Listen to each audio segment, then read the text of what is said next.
Here's a number that should stop you.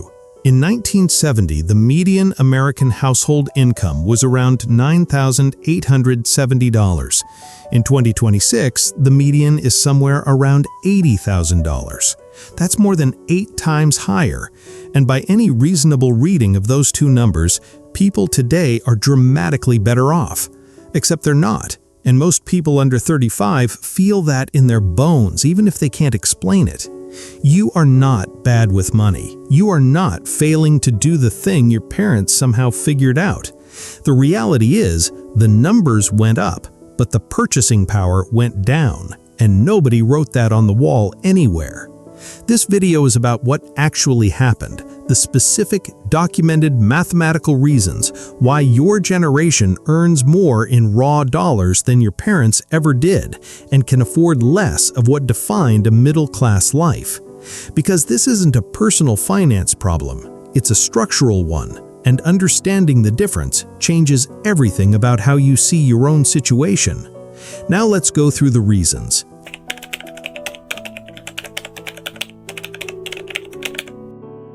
There are two kinds of wages: nominal wages, the number on your paycheck, and real wages, what that number actually buys. Your parents talked about income in the hundreds or low thousands. You talk about income in the tens of thousands. The number went up dramatically. But here's what that obscures. $1 in 1970 is not $1 in 2026. When you account for inflation, for the actual purchasing power of those numbers, the picture changes completely.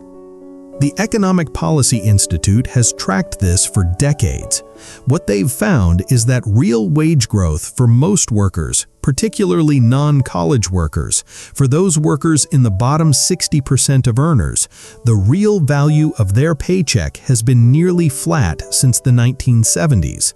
So when you compare your $55,000 salary to your dad's $18,000 from 1985, you're comparing two different currencies.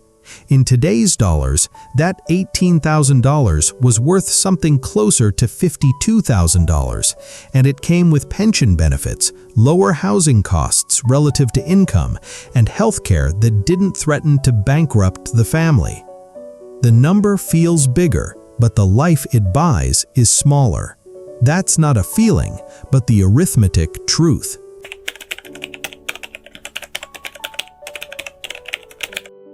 This is the one that makes the numbers look the most absurd.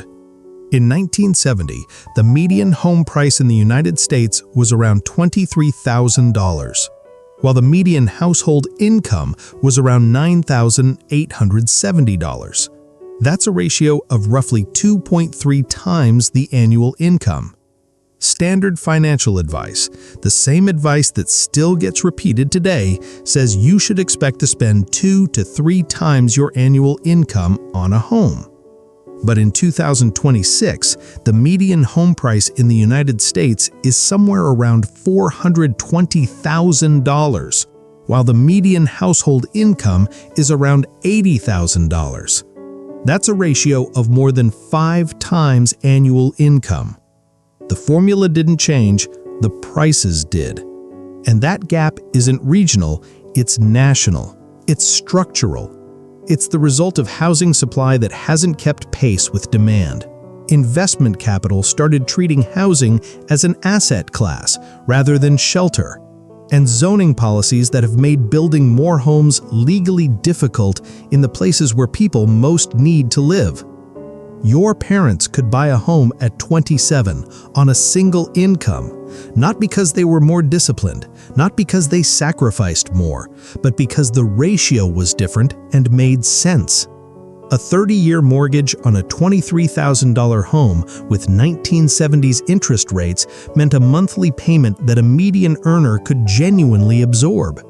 The same calculation on a $420,000 home, even at comparable interest rates, requires a down payment that takes a decade to save and a monthly payment that consumes 40 to 50% of take-home pay for most households. This is not a planning problem. This is a market that repriced a fundamental human need out of the range that wages can reach.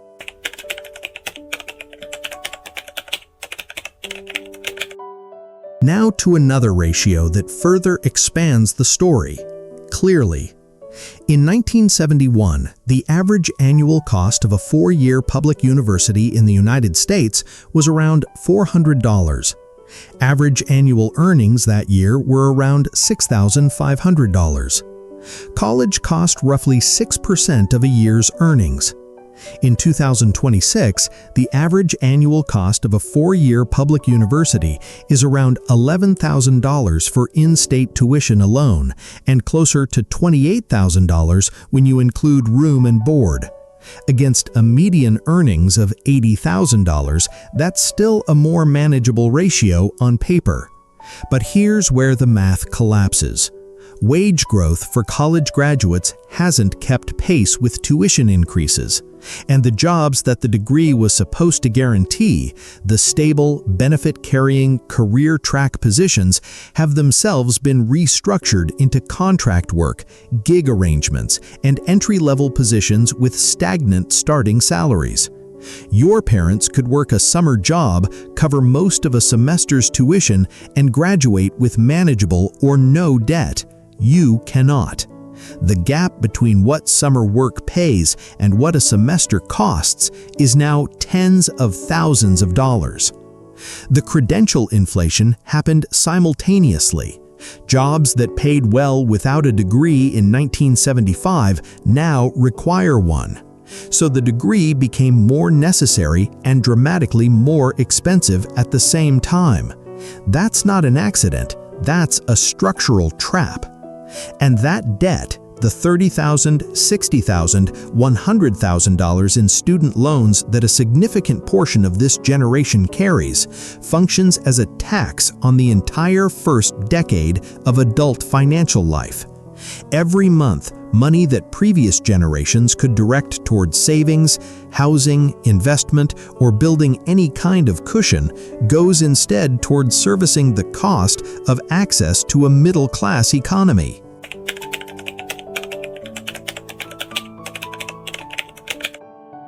This one is harder to see because it often comes out of paychecks automatically, but the numbers are genuinely staggering. In 1970, healthcare spending per capita in the United States was around $355 per year in today's dollars. In 2026, it's somewhere north of $14,000. That's not a 10% increase. That's not a 50% increase. That's a nearly 40-fold increase in real terms over 50 years. Your parents could get sick without a financial plan. They could have a baby without calculating whether the hospital bill would take years to pay off, have a chronic condition, a mental health crisis, an accident, and these to them were medical events, not financial catastrophes. For most people under 35 today, health events are simultaneously medical and financial. The decisions get made in a context where the cost of care is always and already part of the calculus. And even with employer-sponsored insurance, which fewer workers have access to than in 1970, when union coverage was substantially higher, deductibles, co-pays, and out-of-pocket maximums mean that having insurance and being able to afford care are no longer the same thing. This isn't a personal finance question. It's a system that has repriced a basic human need at a rate that wages cannot follow.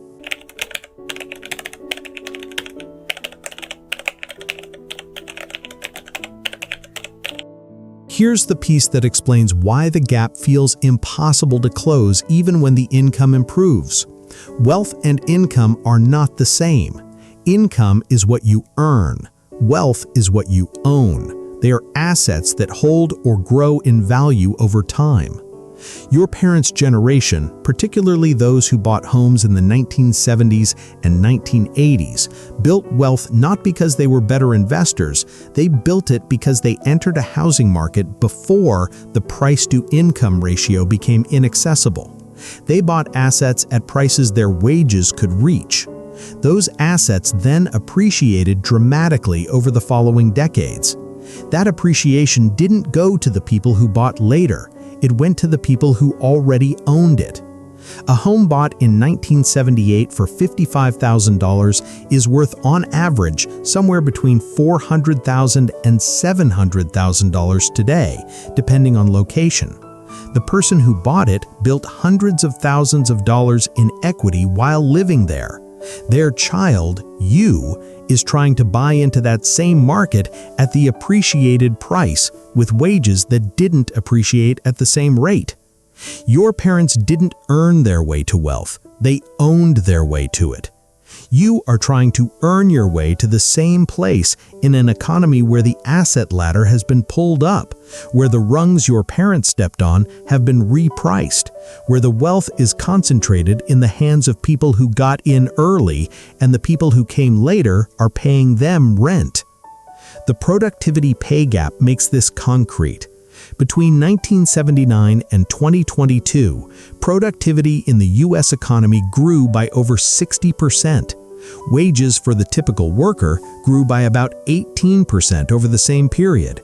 The economic output of the country went up, and the share that went to workers went down, while the rest went to owners, to capital, to the people who already had assets. You are working in a productive economy. You are just not the one capturing the output. None of this is to say that choices don't matter. They do. The discipline to save, the decisions around spending, the financial literacy to navigate a complicated landscape, all these are real and they have real consequences. But they operate inside a structure, and the structure has changed. Your parents navigated a structure in which a single income could buy a home, raise a family, build savings, and retire with dignity, not because they were exceptional, but because the ratio between wages and the cost of a middle-class wife was different. You are navigating a structure in which two incomes often cannot accomplish what one income accomplished 50 years ago. That's not a reflection on you, that's a change in the ratio.